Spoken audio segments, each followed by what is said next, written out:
आप सभी का जनता खबर में हार्दिक स्वागत, वंदन, अभिनंदन है। आज जनता खबर में हमारे मेहमान हैं जेपी शास्त्री जी। आप मौलिक अधिकार पार्टी के संस्थापक राष्ट्रीय अध्यक्ष हैं और संविधान विशेषज्ञ हैं। संविधान पर आपको अच्छी महारत हासिल है, उसके अनुच्छेदों पर, और भारतीय संविधान को जन जन तक पढ़ाने का, पहुंचाने का कार्यक्रम कर रहे हैं। तो आपसे कुछ बातचीत करेंगे। तो हम चाहेंगे साहब, आप जो है जनता खबर में आपका स्वागत है, और हमारे दर्शकों को संविधान से संबंधित कुछ बताइए। संविधान का जो है कैसे जो है लोगों को अधिकार मिले। जी। मैं जेपी शास्त्री, राष्ट्रीय अध्यक्ष मौलिक अधिकार पार्टी। भारत के संविधान के बारे में बताना चाहते हैं कि बाबा साहब डॉक्टर अम्बेडकर ने जी। भारत के संविधान में 22 भाग बनाया। और उस 22 भाग में से यानी 1 से लेकर के 4 तक जो है जनता के लिए, और शेष जो है सरकार चलाने के लिए। तो जो जनता के लिए भाग है, तो उसमें से प्रस्तावना भी है। प्रस्तावना में सामाजिक, आर्थिक, राजनीतिक न्याय पाने की बात कही गई है। लेकिन आज तक सामाजिक, आर्थिक, राजनीतिक न्याय नहीं मिल पाया समाज को। जैसे सामाजिक की बात करेंगे तो सामाजिक न्याय में समता, स्वतंत्रता, न्याय बंधुत्व आता है। जी। लेकिन समता आज नहीं आ पाई, गैर बराबरी है। जी। भारत का देश का राष्ट्रपति के साथ विषमता बढ़ती जा रही है।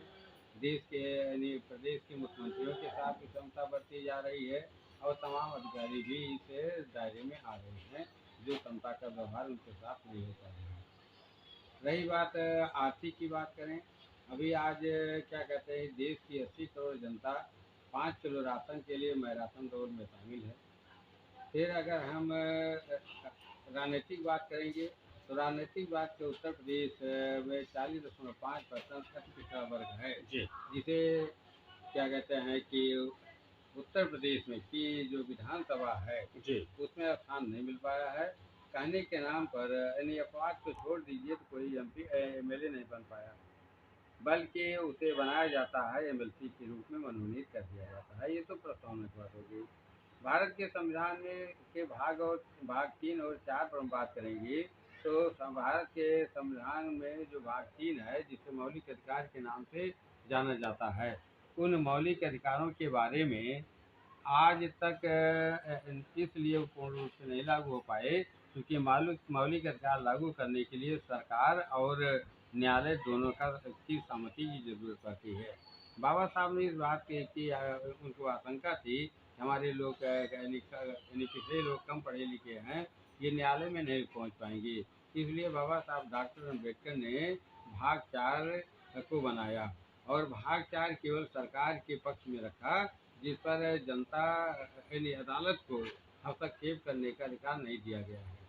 अगर संविधान के भाग 4 जो 36 से 51 तक है, उसे लागू कर दिया जाए तो इस देश में सामाजिक न्याय, आर्थिक न्याय, राजनीतिक न्याय बहुत बड़ी आसानी से मिल सकता है। अनुच्छेद 39 कहता है कि अनुच्छेद 39 का कहता है कि प्रत्येक महिला और पुरुष को जीविका के पर्याप्त साधन सरकार उपलब्ध कराए। इसका मतलब ये हुआ कि अगर इस देश में बेरोजगारी है, और बेरोजगारी समाप्त करने की सीधी जिम्मेदारी यानी सरकार की है, और उस बेरोजगारी को समाप्त करने के लिए सरकार को अनुच्छेद 39 खा में जल जंगल जमीन के बंटवारे की बात कही गई है। और जल जंगल जमीन के बंटवारे के लिए भारत के संविधान में 243 और ब्रैकेट में ख का वर्णन किया गया है कि प्रत्येक जनगणना के बाद चकबंदी कराई जाए, और चकबंदी करा करके कटौती के द्वारा आवास, व्यवसाय और कृषि भूमि पात्र व्यक्तियों को उपलब्ध कराई जाए। जिन्हें आवास, व्यवसाय, कृषि भूमि मिल जाएगी, उन्हें अनुच्छेद 39 अंगा के द्वारा यानी क्या कहते हैं कि राष्ट्रीय आय, प्राकृतिक संपदाओं से जो प्राप्त राष्ट्रीय आय है, जो आज आज यानी 17,000 रुपये यानी प्रति व्यक्ति हो गई है, उसको मिलना चाहिए। जिस दिन राष्ट्रीय आय मिलना शुरू हो जाएगी, उस दिन से गरीबी नाम की चीज़ देश में नहीं होगी। और अनुच्छेद 39 कहता है कि समान कार्य समान वेतन।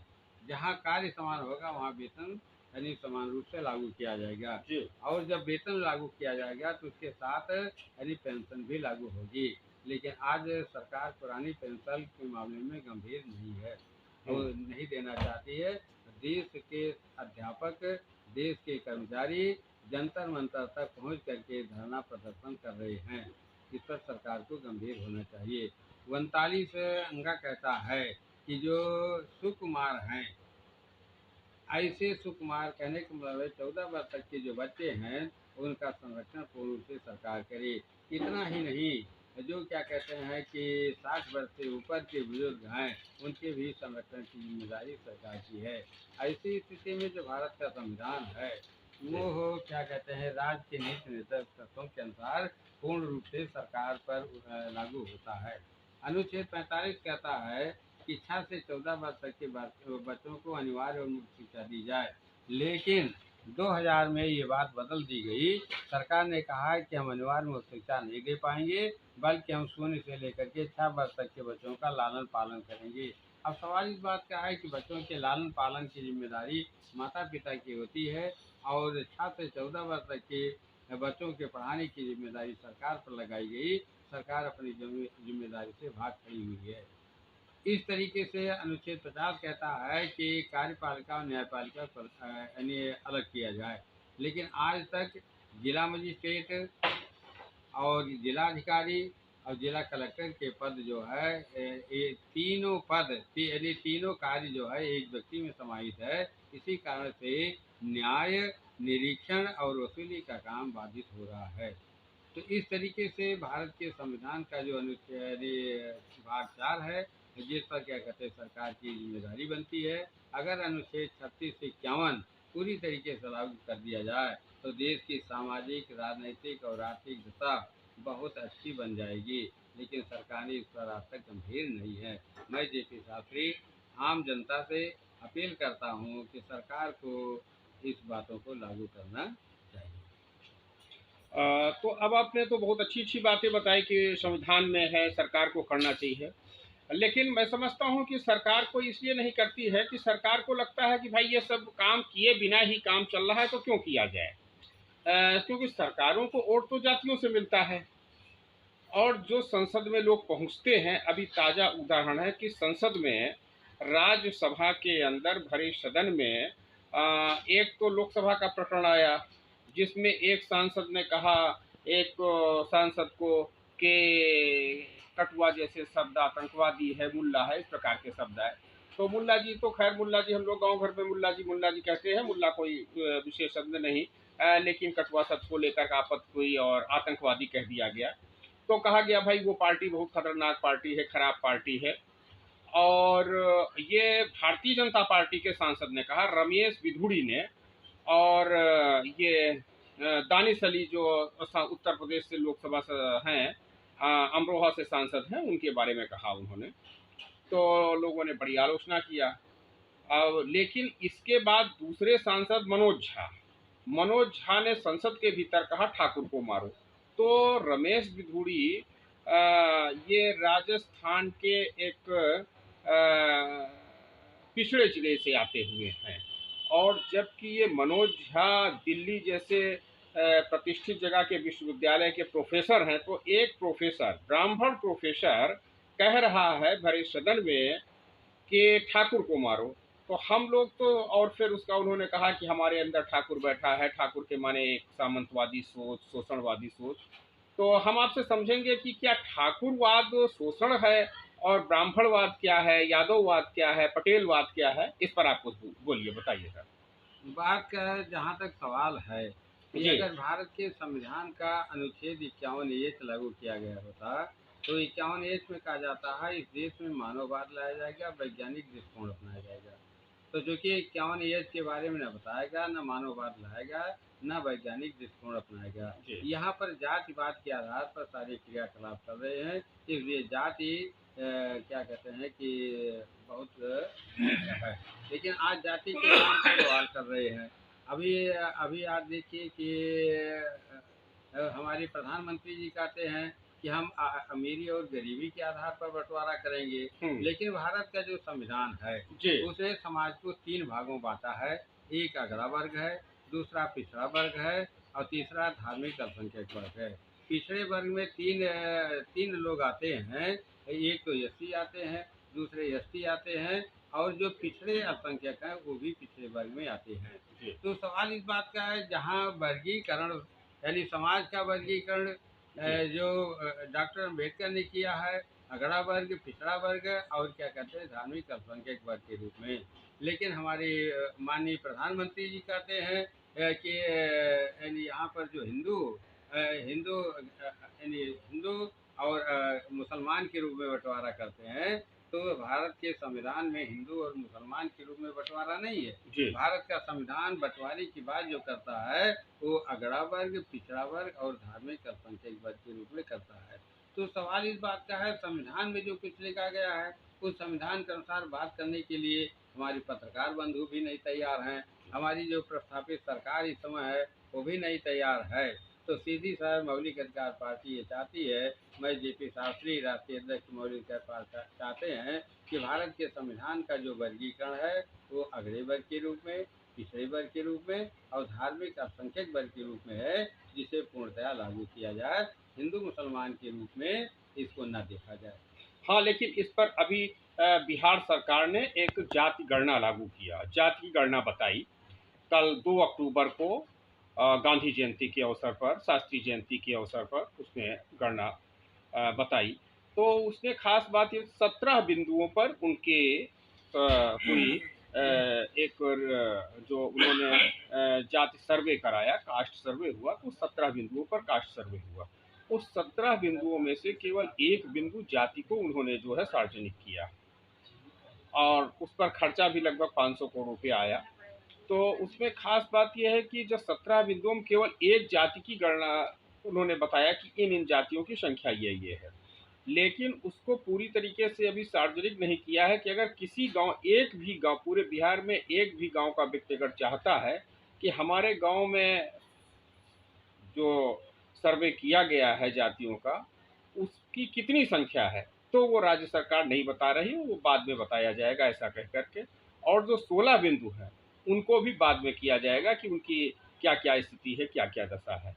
तो जातियों की ये स्थिति है, तो उसमें जो एक खेल चल रहा है कि 14% यादव, और इसके पहले चूंकि जब ये जाति गणना का मामला चला था तो उस समय जनता दल आई की राष्ट्रीय अध्यक्ष श्रीमती चौधरी किरण सिन्हा ने मांग किया कि जिस प्रकार से चुनाव जब होता है तो विभिन्न राजनीतिक दलों के जो भाग ले रहे होते उसमें प्रत्याशी होते हैं, वो चाहे निर्दलीय हो चाहे दलीय हो, उन प्रत्याशियों के चुनाव के एजेंट हो जाते हैं, मतदान अभिकर्ता, वो पोलिंग पर रहते हैं, तो वो आसपास देखते रहते हैं और सरकार की मशीनरी जो आती है उसका सहयोग करते हैं।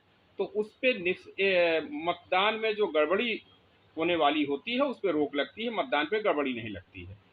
तो श्रीमती चौधरी किरण सिन्हा ने मांग किया कि बिहार में ये जो जातिगत गणना हो रही है, सर्वे हो रहा है, इस सर्वे में भी कम से कम 2 लोगों को ले लिया जाए। एक तो जिस गांव में गए, जिस जातियों की संख्या है उन जातियों को बता दिया गया कि भाई 1-2 लोग आप अपने साथ, हमारे लोगों के साथ में रहिए और बताइए कहाँ कहाँ गिनती करना क्या है, उनका सहयोग लिया जाए। दूसरा ये है कि जो राजनीतिक दल के कार्यकर्ता कुछ हो उनका सहयोग ले लिया जाए। तो उससे जो आज स्थिति है कि आज केवल मोटी मोटी स्थिति बन गई है कि लगभग हर जाति, यादव को छोड़ दिया जाए तो लगभग हर जाति नाराज है, जाति गणना को वो लोग फर्जी बता रहे हैं और तमाम बिंदु कि भाई फला जाति की पिछले वर्षों में जनसंख्या इतनी थी और अब इतनी कैसे हो गई, इस प्रकार से विवादास्पद एक बन गई है। तो उत्तर प्रदेश में एक कमेटी रही थी, हुकुम सिंह कमेटी, उसकी भी यही परिणति हुई थी कि 380 करोड़ रुपया लगा के उसको बनाया गया और आज पूरा मामला टाए टाए फिस, कुछ नहीं। तो क्या लग रहा है आपको, ये जातियों की गणना, जो जातियों का विश्लेषण किया जा रहा है, इससे क्या कुछ राजनीतिक फायदा होगा या जनता का भी फायदा होगा? जी देखिए, जहाँ आप ये सवाल है जनगणना की बात कर जी रहे हैं, जी तो अगर हम ध्यान दें, जी थोड़ा पीछे जाएं तो सन 1931 में जी अंग्रेजी सरकार ने जनगणना कराई थी 32 कॉलम बना करके। जी और उसमें जब 32 कॉलम बनाया तो उसमें जो रिपोर्ट आई थी तो 90% एस टी एससी एसटी और ओबीसी अल्पसंख्यक उस देश में पाए गए थे। जी तो नतीजा क्या हुआ कि जनगणना में ये था कि जात के आधार पर जनगणना हुई थी। जी तो 31 के बाद 41 की जनगणना जब हुई, तो 41 की जनगणना में जो जाति यानी क्या कहते हैं यानी जो लोग जैसा पेशा कर रहे थे, मान लीजिए वो जात के दर्जी थे, लेकिन कोई दूसरी जात का व्यक्ति अगर दर्जी के रूप में काम कर रहा था, तो उसको भी दर्जी लिख दिया गया। जी तो यह यानी 41 की जनगणना जो है, उसमें जनगणना आयुक्त ने साफ साफ लिखा है कि मैं जैसी जनगणना कराना चाहता था, लेकिन जनगणना कर्मियों ने वैसा नहीं किया। जो जात के दर्जी थे हम्म या जाति के व्यक्ति जो थे, जी उनको जो कर्म कर रहे थे जिस आधार पर, उनको भी डाल करके घालमेल कर दिया। जी तो ऐसी स्थिति में ये मामला जो है 41 से बिगड़ा, और हाँ तब से बिगड़ता हुआ आज तक चला गया है। जी अगर इनको वास्तव में जनगणना करानी हो, तो 1931 की जो जनगणना रिपोर्ट है, जो 32 कॉलम बनाए गए थे, उस 32 कॉलम को आज भी बना करके और इस जनगणना को कराया जाए, अन्यथा ये बात नहीं बन पाएगी। जी और दूसरी खास बात ये देखने में आती है कि जो लोग अभी जैसे महिला आरक्षण को भी लेकर के आया है, तो अब वो लोग ये तो कहते हैं कि जात की गिनती होना चाहिए, जात की गिनती करा रहे हैं, लेकिन जाति को हिस्सेदारी देने की बात नहीं करते हैं। जबकि जात की गिनती की आवश्यकता मैं समझता हूँ कि गांव-गांव, हर गांव हम लोग राजनीतिक कार्यकर्ता रहे और खास तौर से उन्नाव जनपद का पूर्वा विधानसभा क्षेत्र में जैसे हमने काम किया, मोहनलालगंज लोकसभा क्षेत्र में उस समय हसनगंज विधानसभा क्षेत्र होता था जब मोहन है इस समय, और ये मलिहाबाद विधानसभा क्षेत्र, सरोजनी नगर विधानसभा क्षेत्र, मोहनलालगंज विधानसभा क्षेत्र होते थे। तो हम लोग इतना काम करते थे, इतना दौड़ा करते थे कि गांव-गांव हम लोगों को पता हो गया था, रट गया था कि किस गांव में कितनी जातियों की संख्या है, ये याद हो गया था। और किसके पास गाड़ी है, किसके दरवाजे मंदिर का कुआं है, सारी सब याद हो जाता था। जैसे किसका घर तालाब की तरफ है, किसका घर पूरब की तरफ है, किसके यहाँ बैल है, किसके यहाँ जो है कितने जानवर पले हैं, सब कुछ याद हो गया था। और आज भी मैं समझता हूँ कि अगर गांव में किसी के पास जाया जाए, तो साधारण व्यक्ति जो है वह भी बता देगा कि हमारे गांव में इतने पंडित हैं, इतने ठाकुर हैं, इतने जो है अनुसूचित जाति के माने कोरी बिरादरी है, पासी बिरादरी हैं, इतने जो है हमारे यहाँ नाई समाज के लोग हैं, बारी समाज के लोग हैं, लोधी समाज के लोग हैं, इतने हमारे यहाँ अहिर समाज के लोग हैं, इतने कुर्मी हैं, माने मुख्य मुख्य मतलब सभी जातियाँ। सोनी बता देगा कि हमारे गांव में सोनी है कि नहीं है, ये भी बता देगा। 20 साल पहले जो एक घर था, दो घर था, तीन घर था, अब चले गए।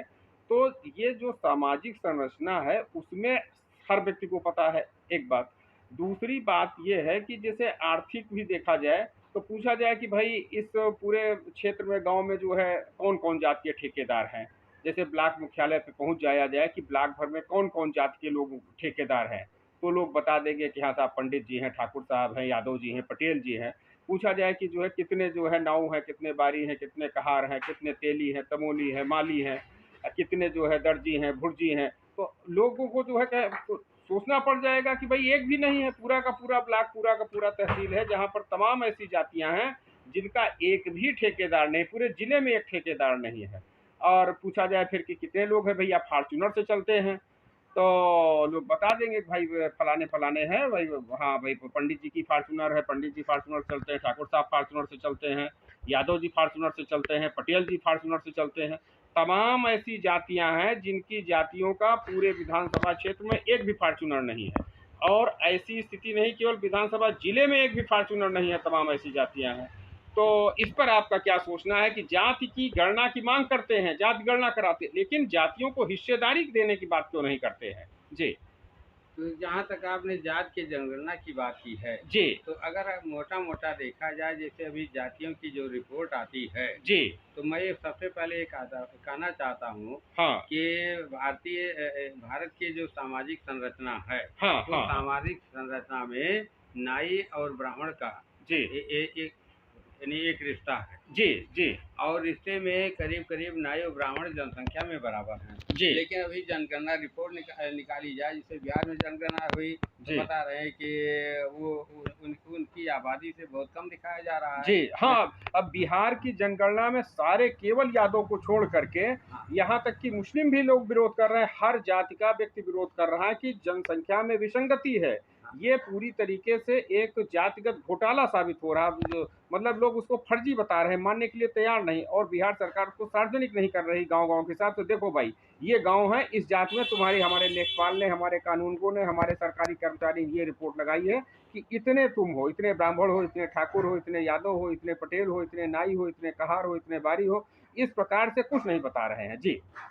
जैसा कि आप समझिए कि हाँ अभी बिहार की बात तो छोड़ी, हाँ हाँ बिहार हाँ के जी उत्तर प्रदेश की बात हाँ करें। हाँ हाँ उत्तर प्रदेश में जो जी अति पिछड़े वर्ग के लोग कहिए, हम्म चाहे परंपरागत पेशेवर जातियों को कहिए, इन बिल्कुल जातियों की आबादी छेदीलाल साथी आयोग रिपोर्ट के हिसाब से 40.5% है। हाँ हाँ और हाँ ऐसे ही अगर माना जाएगा जी तो पूरे बिहार में भी इसी तरीके से है। हाँ तो हाँ जी कहने का मतलब है, ये जो जातियों के का इन्होंने जो गणना कराई है, जी वो जात की गणना सही ढंग से नहीं हुई है, और क्या कहते हैं कि उस आधार को ले ही नहीं रहे हैं। जी लेकिन जो मूल रूप से मैं कहना चाह रहा हूँ कि नाई ब्राह्मण तो बराबर के हैं पूरे देश में। आप अगर अगर 5,75,936 गांव सभा है, जी लगभग 1 लाख वार्ड हैं, जी 7 लाख गांव में, तो 7 लाख गांव में नाई भी मिलेंगे और ब्राह्मण भी मिलेंगे।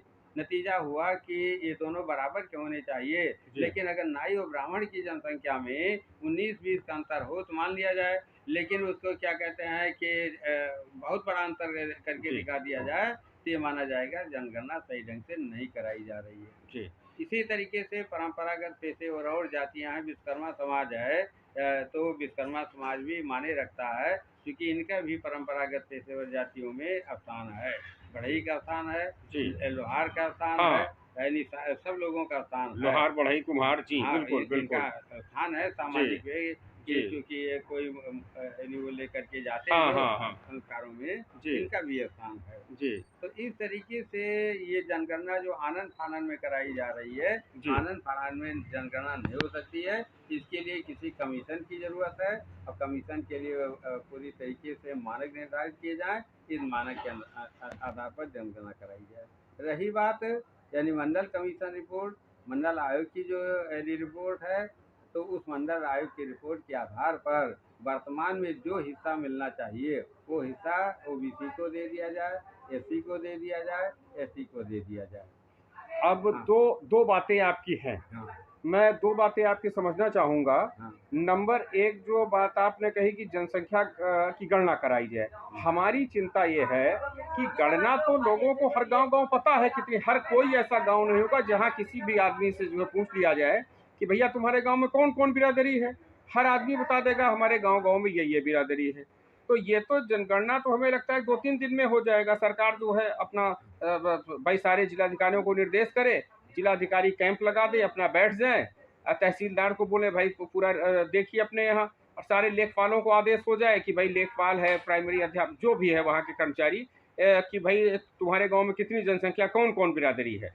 तो 1 घंटा 2 घंटा 4 घंटा में हर लेखपाल, जैसे होता है ना कि मोदी जी का कार्यक्रम आता है तो हर गांव गांव जो है प्राइमरी स्कूल सब में जो है बैठा दिया जाता है गांव की चौपाल में कि भाई मन की बात सुनिए, मन की बात सुनिए। तो इसी प्रकार से कि जितने सरकारी कर्मचारी, एक एक कर्मचारी को लगा दिया जाए, वो केवल ग्राम प्रधान से पूछ ले कि भाई अपने गांव की जो है जनगणना बताइए, तो उसके पास तो लिखा रखा है किस किस बिरादरी की कितनी संख्या है, वो तुरंत बता देगा। तो मुझे लगता है ये 24 घंटे से ज़्यादा का खेल नहीं, माने 2 4 5 घंटे में उत्तर प्रदेश जैसे बड़े प्रदेश की जनगणना निकाली जा सकती है। क्या आपको इसमें कोई शक लग रहा? भाई लेखपाल ने पूछा कितना है, ग्राम प्रधान को बताना है, लेखपाल को बताना है, वो किसी भी आदमी से पूछ करके कौन कौन से लोग हैं, बिल्कुल जो है ताज़ा तरीन आ जाएगा करके एक सर्वे। हमारी चिंता है कि भागीदारी, हिस्सेदारी कैसे मिले। जैसे आपने ब्राह्मण और नाई की बात किया, तो जिस प्रकार से ब्राह्मण ठेकेदार है, कोटेदार है, पट्टेदार है, फॉर्चूनर से चल रहा है, और उसके जो है तमाम सांसद हैं, विधायक हैं, मंत्री हैं, उप मुख्यमंत्री उत्तर प्रदेश में है, इसके पहले भी उप मंत्री थे, माने दिनेश शर्मा को उप मुख्यमंत्री पद से हटाया जाता है, तो उप मुख्यमंत्री ब्रजेश पाठक को बनाया जाता है। तो ये जो स्थिति चल रही, इसके वनस्पति नाई बिरादरी को मुझे नहीं लगता है कि एक भी लोकसभा सदस्य आज की तारीख में हो यहाँ से। और इसके पहले क्या रहा है मुझे नहीं पता है कि कोई लोकसभा सदस्य रहा उत्तर प्रदेश जैसे बड़े प्रदेश से आज तक।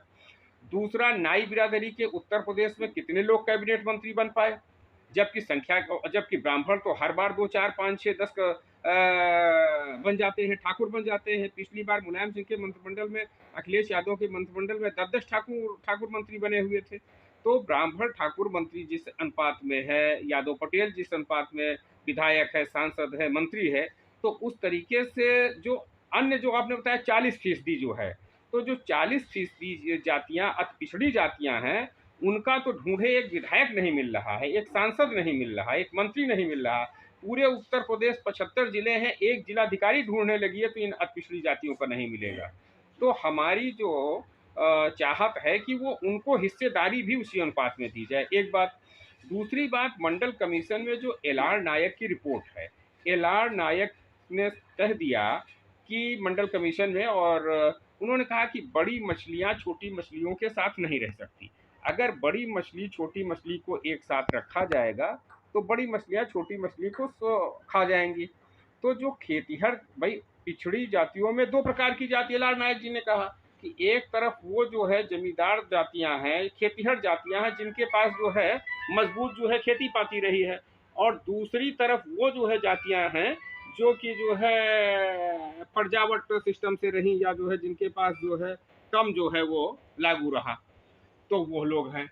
तो इस तरीके से जो है ये जो है चल रहा है कि एक तरफ पिछड़े वर्ग की आर्थिक रूप से सक्षम जातियां, एक तरफ आर्थिक रूप से विपन्न जातियां। तो उन्होंने कहा कि इनको विशेष सुविधाएं दी जाएं। तो मंडल कमीशन की बात करने वाले लोग कभी एल.आर. नायक की बात ही नहीं करते हैं। उनको जैसा लगता है कि एल.आर. नायक जो है ब्राह्मण ठाकुर से भी बड़ा उनके लिए दुश्मन हो गया। कभी ये जो मंडल करने वाले लोग कभी इस छेदीलाल साथी आयोग की बात नहीं करते हैं, कभी कर्पूरी ठाकुर फार्मूला लागू करने की बात नहीं करते हैं, और तो और अभी जो रोहिणी आयोग बन रहा है उस पर कोई चर्चा नहीं करते हैं। और जो उत्तर प्रदेश में एक दूसरी रिपोर्ट राघवेंद्र कमेटी के ने अपनी रिपोर्ट दे दिया है। राघवेंद्र कमेटी ने उत्तर प्रदेश में पिछड़ों में एक डिवीजन कर दिया है कि भाई जो आर्थिक रूप से संपन्न जातियां हैं वो एक तरफ कर दिया, जो आर्थिक रूप से विपन्न जातियां हैं वो अति पिछड़ा बना दिया है। तो इस प्रकार से पिछड़े वर्ग में 3 बिरादरियां, 3 उन्होंने कैटेगरी कर दिया है। वो जस्टिस राघवेंद्र सिंह कमेटी को लागू किया जाए, ये मांग जनता दल आई की राष्ट्रीय अध्यक्ष किरण सिन्हा बराबर कर रही उत्तर प्रदेश में कि जस्टिस राघवेंद्र सिंह रिपोर्ट लागू किया जाए। लेकिन ना तो भाजपा लागू कर रही है जो ब्राह्मण ठाकुर की पार्टी मानी जाती है, और ना ही वो समाजवादी पार्टी जो यादव पार्टी एम वाई कर रहे हैं। तो ये सब जो है बड़ी विसंगति है। तो इस पर आपका क्या कहना है? कहने का मतलब ये जी है कि जिन योग्यता अवसरों से जुड़ी होती है, जी आज तक जो है क्या कहते हैं कि जो परंपरागत पेशेवर जातियां हैं, जी इन जातियों को टिकट देने का काम नहीं किया। नहीं किया गया। टिकट देने वाले चाहे वो यानी कांग्रेस हो, सपा हो, हाँ, बसपा हो, किसी भाजपा ने हो, नहीं दिया, किसी ने सारी नहीं दिया। जातियां सबसे पहले पूछती तुम्हारे पास वोट कितने हैं, तुम्हारे हाँ, पास नोट कितने हैं। नोट कितने हैं? तो जी वोट जी। और नोट के कारण जो हाँ, है क्या कहते हैं इनको जो है नजरअंदाज करते गए। बहुत बहुत अच्छी बात आपने हाँ, कही। अब वो जो समय कम है तो हम अपना जनता खबर के दर्शकों से माफी मांगेंगे, अगले एपिसोड में बताएंगे। लेकिन आपने जो बात कही कि जो लालू यादव ने आज तक कितने दलितों को भेजा संसद में, कितने पिछड़ों को भेजा, कितने अति पिछड़ों को भेजा, कितने विधान परिषद में भेजा, तो सवाल है कि एक भी विधान परिषद में लालू यादव ने नहीं भेजा, एक भी राज्यसभा नहीं भेजा। आज लालू यादव के पास 6 राज्यसभा सदस्य हैं, और उन 6 राज्यसभा सदस्यों में से एक भी अनुसूचित जाति का सदस्य नहीं है। एक भी जो है, माने कि कुल मिलाकर के ये स्थिति है कि उनकी बेटी मीशा यादव, महिलाओं के नाम पर लालू यादव ने अपनी बेटी मीशा यादव को भेज दिया, और जो 5 अन्य लोग हैं वो सभी सवर्ण समुदाय से फॉरवर्ड लोग से हैं। तो ये जो है पोजीशन है कि एक वैश्य समुदाय से एक कैंडिडेट है, जो बिहार में वैश्य समाज के लोगों को अति पिछड़ा में रखा गया है, जबकि बिहार से बाहर सब कहीं सवर्ण में माना जाता है, ब्राह्मण ठाकुर बनिया सवर्ण की स्थिति में आते हैं। तो माने बनिया को जिस प्रकार से जो है नरेंद्र मोदी जी का आता रहता है कि साहब वो जो है वो तो घोंचू जात से हैं, किस किस बिरादरी से, मोढ़ा जात से हैं, और वो बन गए, माने वो थे नहीं फॉरवर्ड, लेकिन वो फॉरवर्ड थे, बैकवर्ड बन गए। उसी प्रकार से लालू यादव की तरफ से जो राज्यसभा सदस्य गए हैं, एक गुप्ता जी, उनके बारे में भी ये है कि भाई वो जो है जनरल समुदाय से है। तो इस प्रकार से चल रहा है। तो ये जो है बात आपने अच्छी बात बताई कि ये लोग दे नहीं रहे हैं। तो इसके लिए जो है मैं समझता हूँ कि यही रहेगा कि भाई लोग जागे। जब तक लोग नहीं जागेंगे तब तक कुछ नहीं मिलने वाला है। और जो जातियां हैं, जैसे वो जातियां किसी के पीछे चलेंगी तो भी कुछ नहीं मिलने वाला है। अगर वो अपने नेता के साथ भी खड़ी हो जाएं, जैसे निषाद है, संजय निषाद के साथ उत्तर प्रदेश में खड़ी हो गई, ओम प्रकाश राजभर के साथ खड़ी हो गई, अनुप्रिया पटेल के साथ कुछ थोड़ा बहुत उनकी जांच खड़ी हो गई, तो भी चलो ठीक है, उनको कुछ माल मलाई खाने को मिल रहा है। लेकिन जो जाति बिल्कुल नहीं खड़ी हो रही है, तो उस जाति का तो कोई पुरसा हाल ही नहीं। और उस जाति में सबसे मजेदार जाति है कायस्थ जाति। तो कायस्थ जो कहते हैं भाई हम प्रधानमंत्री बने, भारत में राष्ट्रपति बन गए, तमाम राज्यपाल बने, मुख्यमंत्री बने, लेकिन आज स्थिति ये है कि लगभग पिछले 40 वर्षों से एक भी उत्तर प्रदेश जैसे बड़े प्रदेश से लोकसभा सदस्य कायस्थ समाज का नहीं है। पिछले 50 वर्षों से एक भी राज्यसभा का सदस्य कायस्थ समाज का नहीं है। और भारतीय जनता पार्टी जैसी जो है मजबूत पार्टी, माने इतना सब फैली हुई पार्टी है, और कायस्थ समाज आमतौर से उसको वोट भी करता रहता है, उसने भी उत्तर प्रदेश से एक भी टिकट नहीं दिया कायस्थ समाज को आज तक। और और लगता है कि कांग्रेस ने भी कुछ उससे सीख लिया। तो राहुल गांधी, सोनिया गांधी, प्रियंका गांधी, माने कांग्रेस की जो टीम है, वो चाहे कुछ सीखा हो या ना सीखा हो भाजपा से, लेकिन एक बात जरूर सीख लिया कि हम भी अब कायस्थ को लोकसभा का टिकट नहीं देंगे। तो पहले एक सीट फतेहपुर थी जहां से कांग्रेस शास्त्री परिवार के एक व्यक्ति को दे देती थी टिकट। अब पिछले 2-3 बार से कांग्रेस ने भी उत्तर प्रदेश से किसी कायस्थ को टिकट देना बंद कर दिया है, किसी कायस्थ को टिकट नहीं देती है। तो ये स्थिति जातियों की चल रही। तो जो बिहार सरकार में जातियों का मसला उठा, जो संसद में जातियों का मसला उठा, तो इन पर आज हम लोगों ने चर्चा किया हुआ है। तो और 11 अक्टूबर को कार्यक्रम, जयप्रकाश जयंती का कार्यक्रम हो रहा, उसमें मौलिक अधिकार पार्टी की विशेष भूमिका रहेगी। और और भी सामाजिक संगठन, राजनीतिक संगठन सब लोग आमंत्रित हैं 11 अक्टूबर 2023 को इको गार्डन लखनऊ में। और Indian national democratic Republican alliance के भी लोग उसमें रहेंगे, माने सब लोग, समतावादी लोग जो भी हैं वो सब लोग रहेंगे। और सब लोग अपने झंडे से, बैनर से जैसे रहें तो वो अपना शिरकत करेंगे। तो हम अपने जनता खबर के दर्शकों से भी कहना चाहेंगे कि आप सब भी अधिक से अधिक संख्या में 11 अक्टूबर को इको गार्डन लखनऊ पहुँचे। और हमारे माननीय जेपी शास्त्री जी, जिन्होंने आपके साथ जो है काफ़ी कुछ अनुभव साझा किया है, उनके भी विचारों को सुनिए। और भी जो है बहुत से विचारक लोग उपस्थित रहेंगे। आप सब देखते रहें जनता खबर को, लाइक शेयर सब्सक्राइब कीजिए। धन्यवाद।